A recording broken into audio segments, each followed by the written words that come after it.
You need for a certain quiet environment in which no noisy work is possible for samatha meditation. It is much better to leave a society and stay in a certain jungle to practice such a deep samatha meditation to achieve a certain extent of concentration. Only then can you keep your defilements quiet and calm at that moment. You are deeply practicing it. This is the reason why so many sadhus of India have been going to the deep jungle for deep samatha meditation since for the time immemorial. However, you can try samatha meditation in a certain period of time to keep your mind calm and relaxed. By doing so, you can imagine how your mind becomes when you intensively and continuously pay attention to your own rhythm or in-breath and out-breath even for half an hour. If you want to do half an hour of attention to the breathing, you should try to formally sit cross-legged and keep your back erected. Close your eyes softly for a while. Place your hands rested in your lap and start paying attention to the rhythm of breath continuously and repeatedly. Your monkey mind has a big work to do, so it has no chance to run away from you. You gotta concentrate on your own rhythm or in-breath and out-breath. At the moment when you are doing this, you have your attention and your breath. There is no greed, no hatred, no ignorance that can defile your mind, and you will see yourself very practically when you do it by taking retreat or at home if you are properly guided by a meditation teacher. At the moment when you are meditating, even for half an hour, by mindfully and intensively and continuously paying attention to your own breath, those kinds of mental defilements are just quiet, calm, and away from your mind. Therefore, you are away from the stress, depression, worry, anxiety, and so on. You see how you feel when your mind away from such a sorts of defilements as stress. You can immediately feel calm and tranquil as soon as you finish your half an hour samatha meditation. This is the visible benefit for you.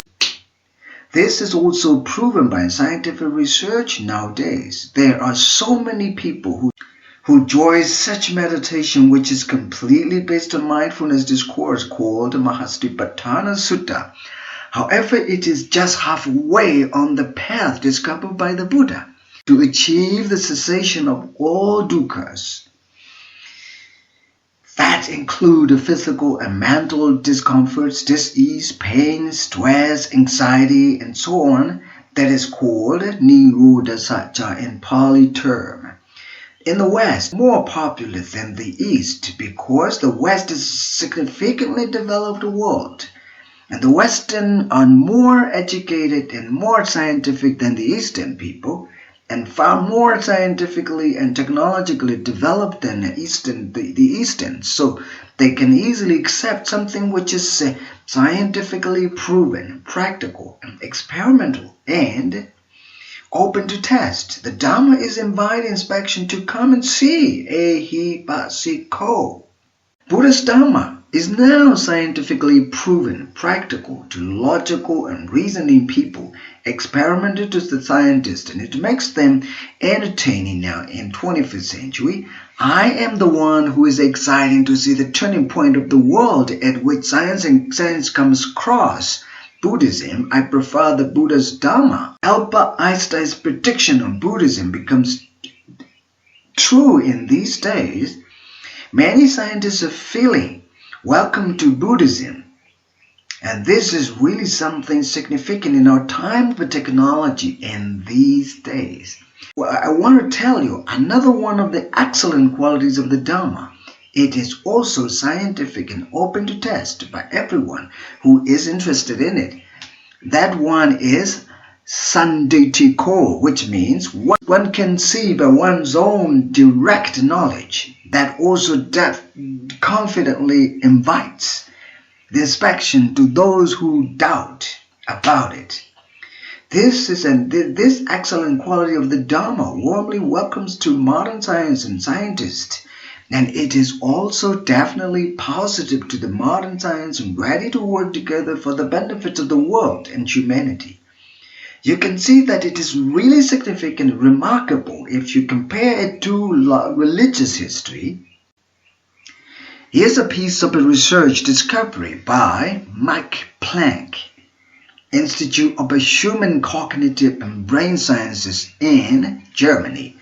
They said meditation is not only a good way to beat the stress, but it actually changes the brains of practitioners. The specific kind of changes depends on the type of meditation you practice. During a 9-month meditation program called Resource, researchers had 300 participants practicing 3 different kinds of meditation. Each of the particular focuses like improving attention, compassion, or cognitive skills. The subjects examined through a number of approaches like MRI, with the scientists finding significant brain alterations during each 3-month block. Mindfulness-based meditation was one part of the study. The subjects were asked to practice it 30 minutes each day, 6 days a week.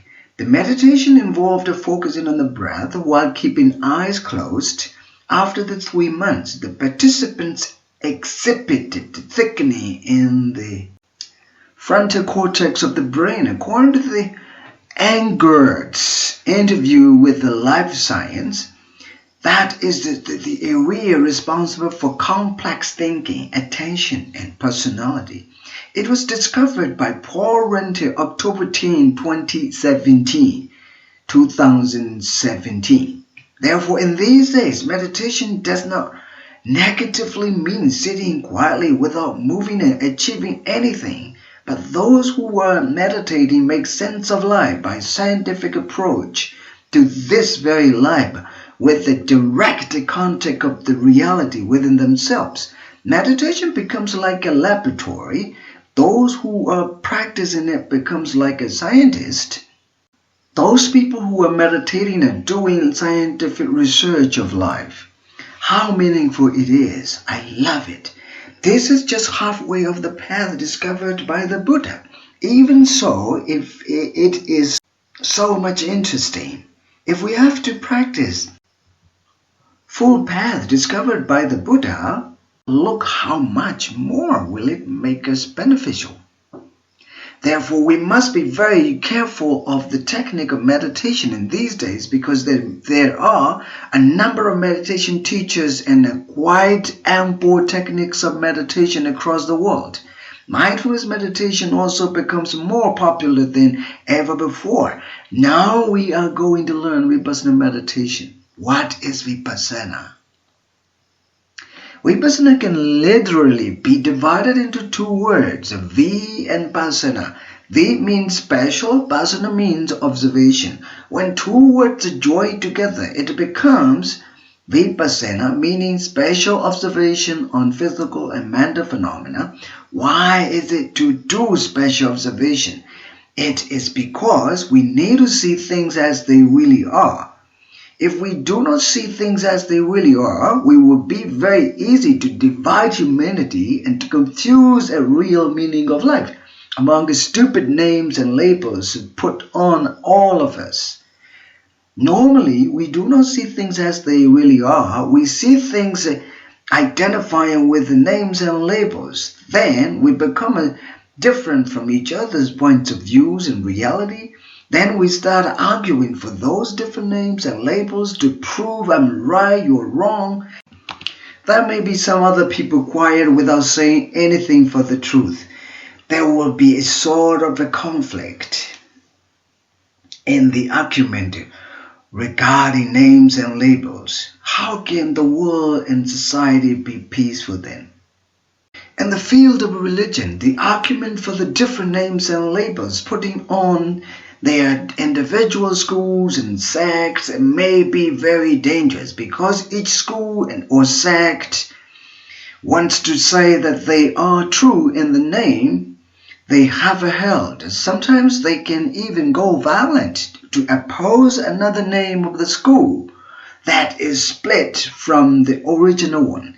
Those kinds of names and labels make the society and humanity and the entire world confused to find the truth. Even in the name of Buddhism, there are different schools in their individual's name and label, although they have not gone violent to each other yet. Under the name of Buddhism, in the eastern part of the world, there are two major schools named as Mahayana and Theravada. In my opinion, the essence of the Buddha's teaching, known as Buddhism, is the same, but individual opinion, idea, or view on Buddhism may be different from each other. When I was in Singapore, from November 6 to November 13, 2018, for teaching their mindfulness-based Vipassana meditation, one day I was invited by a Tibetan young man to offer one meal for me in a restaurant. I went to the restaurant together with Dr. Rong Wei Hua and her husband to attend a Tibetan young Buddhist man's meal offering ceremony to me. This young, well-educated Singaporean couple organized my Dharma trip to Singapore to share the mindfulness-based Vipassana meditation with their friends here and there in Singapore. Therefore, wherever I visited in Singapore, they both were with me to take care of me. When we were in a restaurant, I taught them how we should do this mindfulness-based Vipassana meditation while eating. Before and after mealtime, we had just an informal chat and exchange on Buddhism. During mealtime, we were quiet by mindfully paying attention to whatever rises and passes away.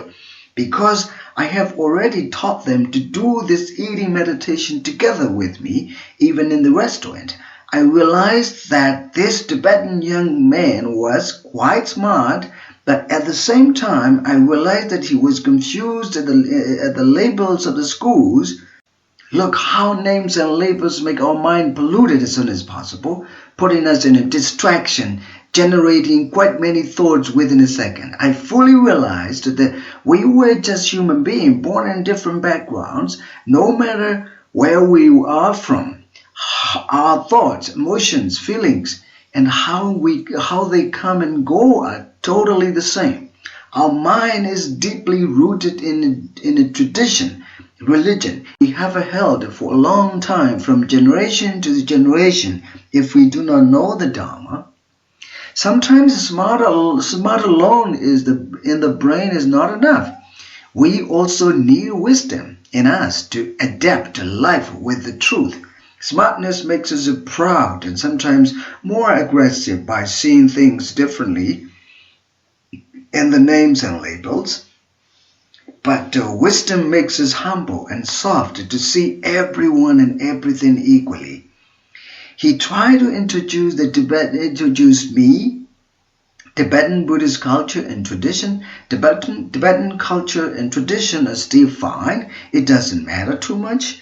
When the word Buddhism is mingled with the names of the Tibetan culture and tradition, we must be very careful because we have to leave Buddhism in its pristine purity without trying to mix it up with our own culture and traditions, so that Buddhism cannot be restricted just in our own culture and tradition.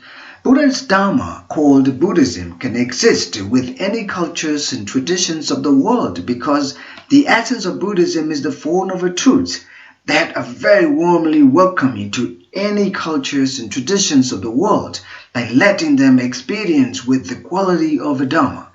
It is the essence of Buddhism. The Buddha's teaching called Dharma that can also be adaptable to go with any culture, traditions, ethnic backgrounds of the world, to creating harmony in the society. If the name of Buddhism is seriously and possessively mixed up with any particular culture and tradition, the essence of Buddhism will be probably destroyed or lost. It must not be like that. Therefore I asked him thus, are there the Four Noble Truths in the Tibetan Buddhism? He said, yes. I told him, then it is fine. There's nothing to do with any names and labels on the Four Noble Truths. He said, yes, smiling at me. This is what the essence of Buddhism is. The essence of Buddhism makes us no argument because it is the truth, universal truth, that everyone can accept. There is nothing to do with any sectarian names and labels in the Four Noble Truths, no matter whether you are Mahayana or Theravada or Vajrayana or Tibetan or Zen or Pure Land, or the Four Noble Truths are scientifically found and discovered in you by direct knowledge that is maturely developed by mindfulness-based vipassana meditation practice. The Four Noble Truths are not out there in the sectarian names and labels, and they are discovered and realizable just right here in you. Even though these two main schools of Buddhism in the Eastern world are not fighting for their individual names and labels, people who are interested in Buddhism becomes confused when they start trying to learn from Buddhism. They are not confused at the essence of the Buddha's teaching, but at the ideas of the different names of Buddhism that has been sadly divided by the desire of individuals, schools, and sects. The essence of Buddha's teaching is so simple and clear in the meaning and in the way to approach its goal. However, individuals' names and names of the schools of Buddhism can make people confused at which way they have followed for years. Vipassana makes us clear in the way how to understand the essence of Buddha's teaching. We have to do special observation on a physical and mental phenomena to see them as they are without naming and judging on them or identifying with them. Naming and judging as just a personal opinion, the true nature of the physical and mental phenomena has nothing to do with the naming and labeling and judging. To do vipassana, special observation on the physical and mental phenomena, the Buddha said, Panyatein tapitava, by taking off all those names and labels, we can see the truth and can see things as they really are. As they really are means things rise and pass away, rise and pass away. This way of seeing things is right because you can see that all the physical and mental phenomena in any names and labels rise and pass away. They are not permanent. We can easily accept things that rise have a nature to pass away. In that case, nobody can deny it because it is true nature with which everybody can experience through their direct understanding. Do you think that Dalai Lama cannot see this nature because he is a Tibetan? Do you think that you who read this book cannot see this nature because you are a non-Buddhist? Do you think that you cannot see this nature because you are non-believer? Do you think that you cannot see this because you are atheist? Do you think that you cannot see this because you are born in non-Buddhist country? I believe that you will definitely answer, oh yes, I can see this nature in which something or someone that rises nature to pass away, and I can definitely assure that everybody can. You can see this simple true nature of mental and physical phenomena in which things that rise have a nature to pass away. It is absolutely clear that there's nothing to deny and nothing to do with any names and labels in that simple true nature. You are right. The truth is so simple and honest, but people are complicated by their own defilements that always closely defile their minds and pollute their mind. Therefore, those who have achieved such an understanding have achieved a right understanding by special observation on the physical and mental phenomena. That right understanding is called Vipassana Samadhi, included in the Eightfold Noble Path. When you achieve that right understanding, you may not argue with each other, even though you are different in the names and labels, because you have rightly understood the true nature of the physical and mental phenomena as they are. Mature people who are spiritually grown up will not argue with those who love the names and labels, because it makes them ashamed to do so. When you see things that rise up in nature to pass away, it will be called right understanding, which is the factor seen at the top of the Eightfold Noble Path. It is not only theoretically right, but also practically right when you put into practice.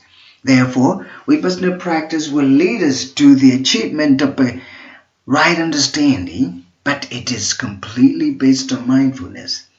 I will explain it later with its practical approach to the essence of Buddha's teaching that is open to test and inviting everyone for inspection. This is the reason why scientists are interested in the Buddha's teaching and getting involved in the mindfulness meditation practice. This is the only way that you can practically experience with the essence of the Buddha's teaching called the Dharma in modern Buddhism. The essence of the Buddhism. The essence of Buddhism is the Four Noble Truths I have already explained above. If there is no teaching of the Four Noble Truths in a certain school of Buddhism, putting a new name on it, it will not be called the Buddha's teaching. In my opinion, I prefer the Dharma itself. The Buddha taught as the Dharma. The Sangha is the ordained Buddhist monks community that is responsible to carry on the Buddha's teaching, both the theory and the practice, so that they can share correct teaching of the Buddha with those who want to follow the Buddha's teaching. The major role of the Sangha is to devotedly learn the entire set of the Buddha's teaching, called Tipitaka, to put into practice so that they can keep the Dharma alive in themselves by serious practice. Only then can the Sangha rightly transfer the Dharma to the lay people who want to follow the Buddha's teaching to apply it in their daily life. This is the major role of the Sangha to play in the society. Then they have to lead the lay people in the Dharma so that the lay people can correctly practice the Dharma in their day-to-day life. Actually, it is not easy and not possible for lay people to carry right teaching of the Buddha on their shoulder while leading their family life every day. This is the reason why the Sangha must carry the right teaching of the Buddha on the shoulder, because they have abandoned the sensual pleasure of any sort to purely practice the Dharma, and they have chosen the life of the Sangha by their willingness to do so. Therefore, the Sangha is definitely responsible to carry the Buddha's teaching on their shoulder as long as they are alive. They are also responsible to always clarifying the Buddha's teaching by seriously studying pariyatti and respectfully practicing the path of paripatti, so that the essence of the Buddhism can be remained as originally as possible. When the essence of the Buddhism is colored by so many sectarian beliefs and cults and superstitions, it would be very difficult to be handed down to the generation to come. Therefore, Buddhist monks, the Sangha, are the most essential community to carry the essence of the Buddha's teaching on and on. The Sangha needs to seriously focus just on the Buddha's teaching, which is nowadays very beneficial, even to treat so many diseases that come along with humanity from time immemorial. For example, you can decrease diabetes, hypertension, and popular stress, anxiety, depression, and so on by practicing mindfulness meditation. That has already been proven by the scientists in these days. The Sangha should be objective to every individual. The Sangha should be unbiased to every situation created by every individual. The Sangha should treat everyone, both the friends and enemies, equally. The Sangha should love everyone equally by wisely uniting the divided. The Sangha should not divide humanity, but should try to unite them when they are accidentally divided by misunderstanding of something such as a stupid political affair. It is their essential role to play in the society.